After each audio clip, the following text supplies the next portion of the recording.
بھائی اپنی بہن کا وراثت کا حصہ 7 سال سے نہیں دے رہا، بہن کے مطالبے پر کہتا ہے تم لالچی اور لالچ میں آ کر حصہ مانگ رہی ہو، ایسے بھائی کو نصیحت کر دیں۔ جو بھائی اپنی بہن کو حصہ نہیں دے رہا، یہ بھائی بہن کا حق کھا رہا ہے،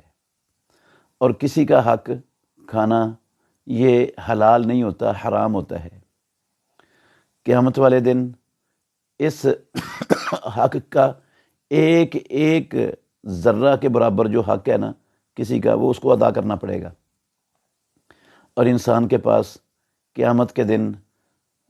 لوگوں کے حقوق ادا کرنے کے لیے نہ تو ساز و سامان ہوگا، نہ پیسے ہوں گے، نہ دنیا کی کوئی اور چیز ہوگی، وہاں صرف نیکیاں ہوں گی۔ اگر نیکیاں بندے کے پاس ہیں تو وہ دے دی جائیں گی جن جن کے حق زندگی میں وہ کھاتا رہا، تلف کرتا رہا، اور اگر نیکیاں ختم ہو گئیں تو جن جن کے حق تلف ہوئے ہیں ان کے گناہ لے کر اس پر ڈال کر اسے جہنم میں ڈال دیا جائے گا۔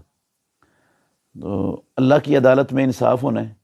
وہاں ایک ذرہ کے برابر اگر کسی نے کسی کا حق تلف کیا ہے نا، اس کا حساب دیے بغیر جنت میں جانا ممکن نہیں ہے۔ تو یہ بہت گھاٹے کا سودا ہے جو انسان اپنی دنیا کی تھوڑی سی زندگی کی خاطر لوگوں کے حقوق تلف کر کے اپنی عاقبت کو برباد کر رہا ہے۔ یہ ایسا حق ہے جو جس کا حق تلف کیا ہے یا وہ معاف کر دے اور یا اس کو واپس کر دیا جائے تو معاف ہوتا ہے، ورنہ نہ کسی توبہ سے معاف ہوتا ہے، نہ حج اور عمرے سے معاف ہوتا ہے، نہ کسی نماز اور روزے سے معاف ہوتا ہے۔ تو یہ معاملہ بڑا حساس اور بڑا سنگین ہے۔ تو ایسے بھائیوں کو اللہ سے ڈرنا چاہیے، نہ خود حرام، اچھا پھر حرام کھا رہے ہیں، وہ کسی کا حق کھا رہے ہیں تو حرام کھا رہے ہیں، اور حرام کھانے والے کی دعائی اللہ قبول نہیں کرتا۔